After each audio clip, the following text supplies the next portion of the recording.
लेकिन कुछ ऐसे भी थे बेचारे जो मैं जीत की खबर सुन के आसन पार्टी ले गए। उसके खिलाफ वो बातें कही जो मुझे नहीं कहनी चाहिए थी, उसको बुरा भी लगा होगा। बहुत बातें कही मैंने, ऐसी बातें कही जो उसने महसूस भी की होगी गौतम का मैंने क्या बिगाड़ रखा था। कोई कहता था उसने ट्रक में घेर के लावांगे, जात पात के चक्कर में पड़ जाते, उनको समझ ही नहीं होती कि ये आदमी है, लुगाई है, बेईमान है, अब ईमानदार है, भाई से। अरे भाई ने के चुतड़ा दोगे, भाई ने बता के करोगे? एक आदमी पैसे खाता है, एक आदमी ईमानदार है, अच्छा इंसान है, सत्यानाश में बीज मारा इस देश का, और ये नायब श्रेणी मुख्यमंत्री बनेगा। और लड़ूंगा तो 100% बीजेपी की सरकार लाऊंगा, इतनी ताकत है मेरे में। बहुत लोग ये समझते थे कि राम कुमार गौतम नारनौल से क्यों नहीं लड़ा, सफीदों क्यों गया।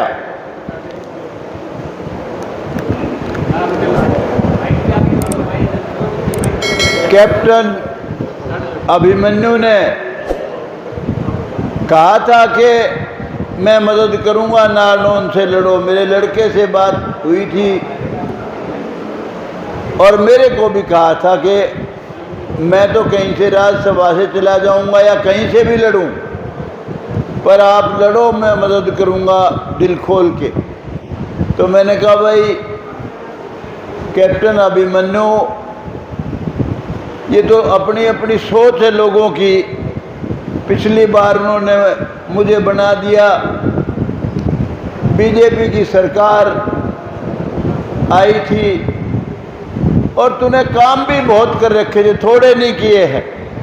क्योंकि हकीकत में तो या जो ताकत मिली है इस हल्के में, जो लोगों ने ताकत दी है, या तो चौधरी वीरेंद्र सिंह को ताकत दी है और या कैप्टन अभिमन्यु को ताकत मिली है। हम तो भाई एमएलए तो तीसरी बार जरूर बन गए, लेकिन बिना ही ताकत के बने हैं। एक बार तो ऐसी भी नौबत आई थी विधानसभा में, मुझे कहने लगा कि आप कहते हो मैंने बनाया है, आप इस्तीफा दे के लड़के देख लो। तो मैंने कहा भाई तू तो ब्रजेंद्र की माँ से भी हारा था और 45,000 वोट से जीत गया। मैं कहा भाई तू इस्तीफा दे दे। लेकिन कुदरत की बात है, उस भाई ने अब के उचाना से लड़के देख लिया, मेरे ख्याल में चौथा नंबर पे है शायद, और जमानत भी जब्त हुई है। एक उसका भाई जरूर अच्छी वो वोट ले गया, बाकी कहीं कोई पार्टी का कोई आदमी जीता नहीं। और मेरा तो फिर सूत बैठ गया सफीदों से।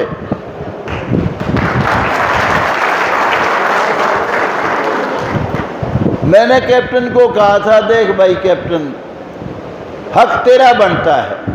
ईमानदारी की बात तो ये है, हमारे गांव के थे, मेरे से बड़े थे चौधरी वीरेंद्र सिंह, और उनके पिताजी यहाँ के इस गांव के सरपंच रहे चौधरी दीवान चंद। बहुत ही साफ और अच्छी नेक नीति के इंसान थे, बहुत सच्चे इंसान थे।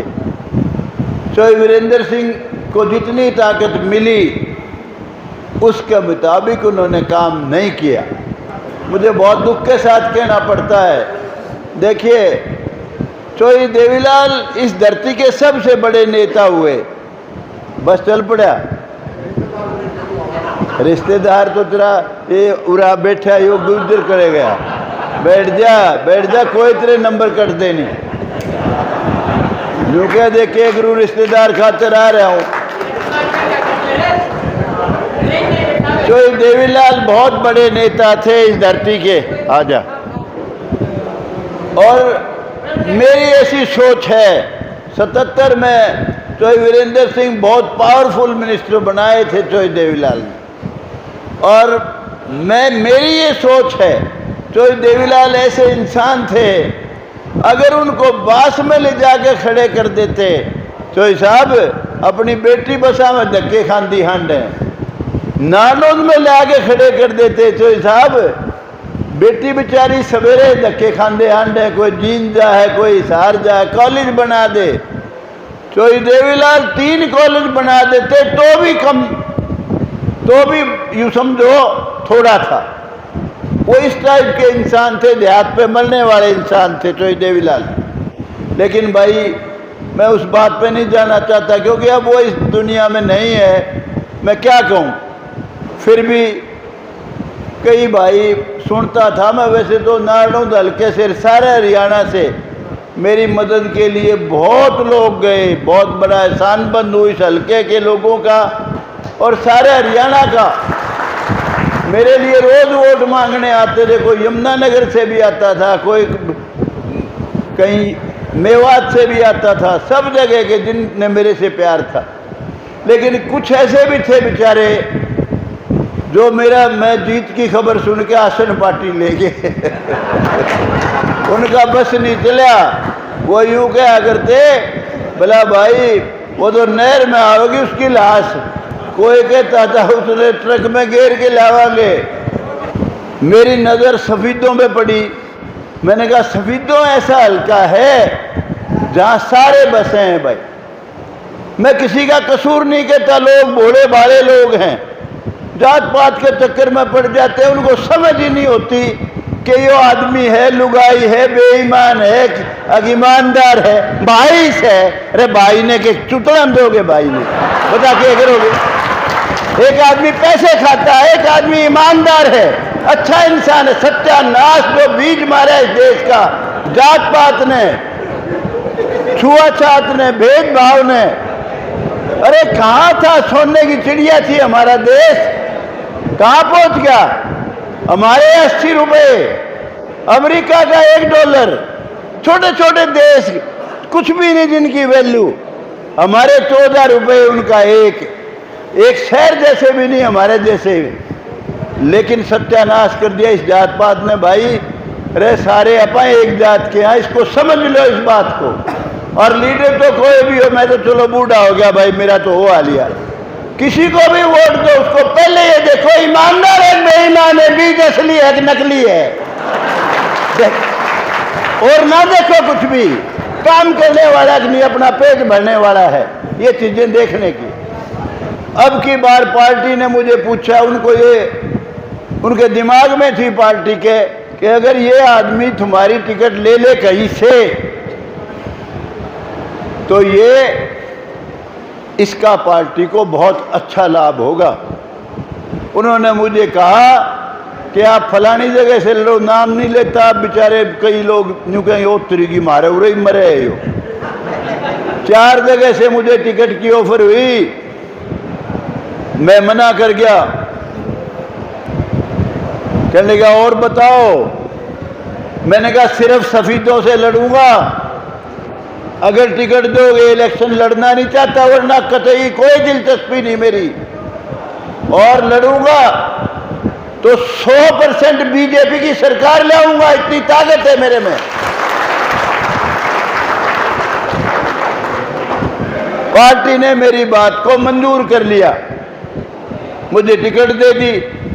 उससे पहले कहा इस्तीफा दे दो, आप पहले दे दो पार्टी से इस्तीफा, एमएलए का ना देना। मगर यो टैग जो लाग रहा है पहले इसने तारूंगा, एमएलए से पहले दूंगा। पहले एमएलए से इस्तीफे दिया, फिर दिया मैंने पार्टी से। और अगले दिन कहने लगे ज्वाइन करो जीन में।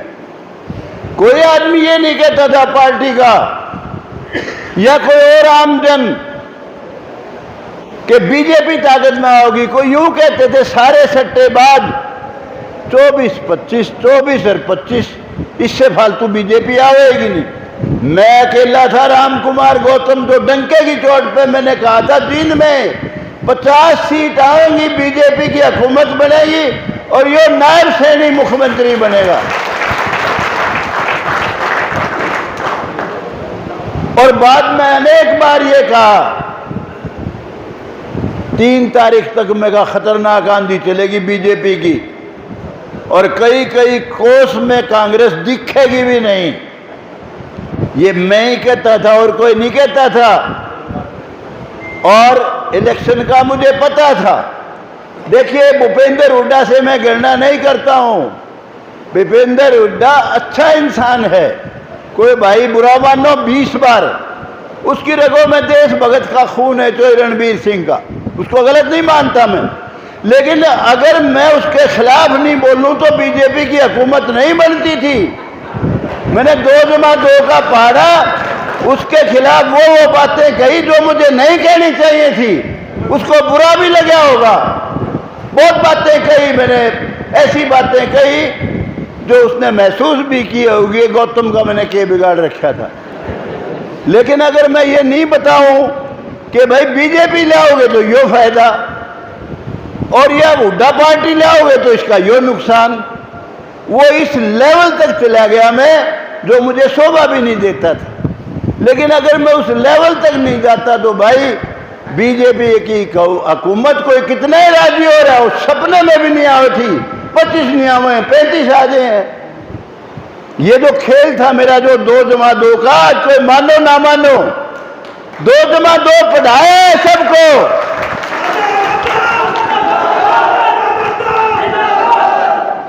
सबको समझाया।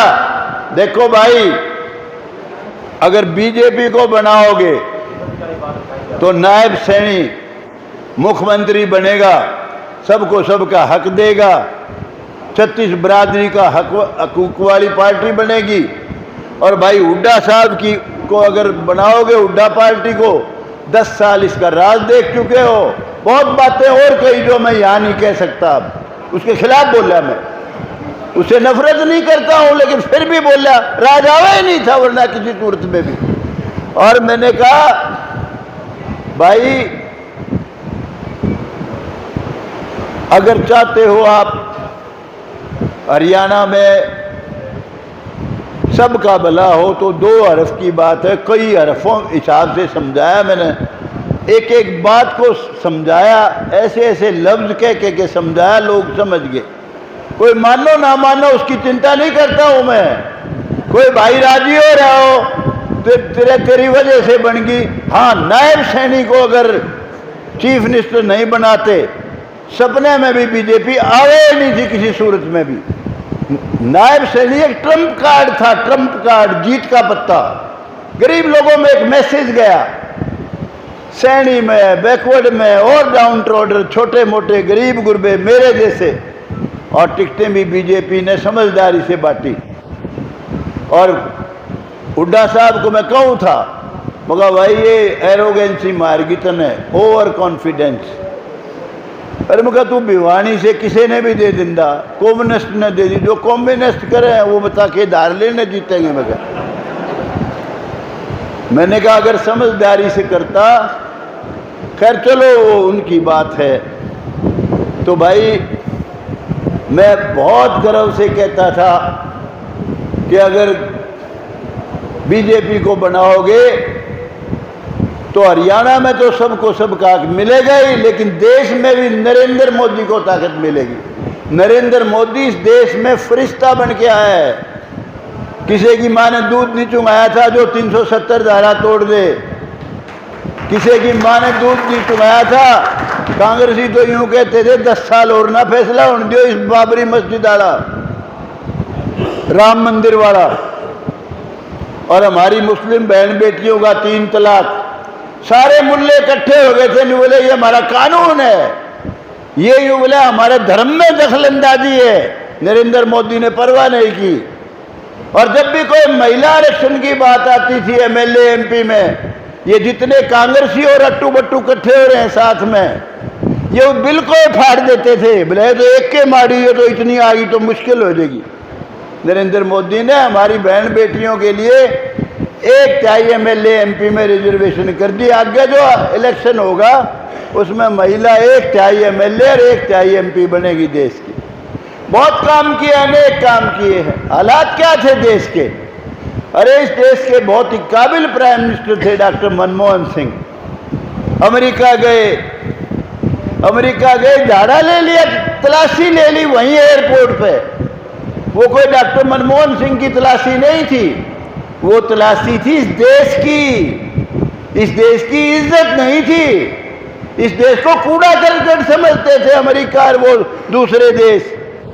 नरेंद्र मोदी ने पहली बार बताया हिंदुस्तान है यो, पाकिस्तान नहीं है। और मंदिर बनेगा तो अयोध्या में बनेगा और के मक्का मदीना में बनाओगे इसको। बहुत बड़े काम किए। मैंने कहा भाई इस पार्टी को बनाओ, इस पार्टी को बनाओगे तो नरेंद्र मोदी को भी ताकत मिलेगी जिसने देश को दुनिया में जनाया है।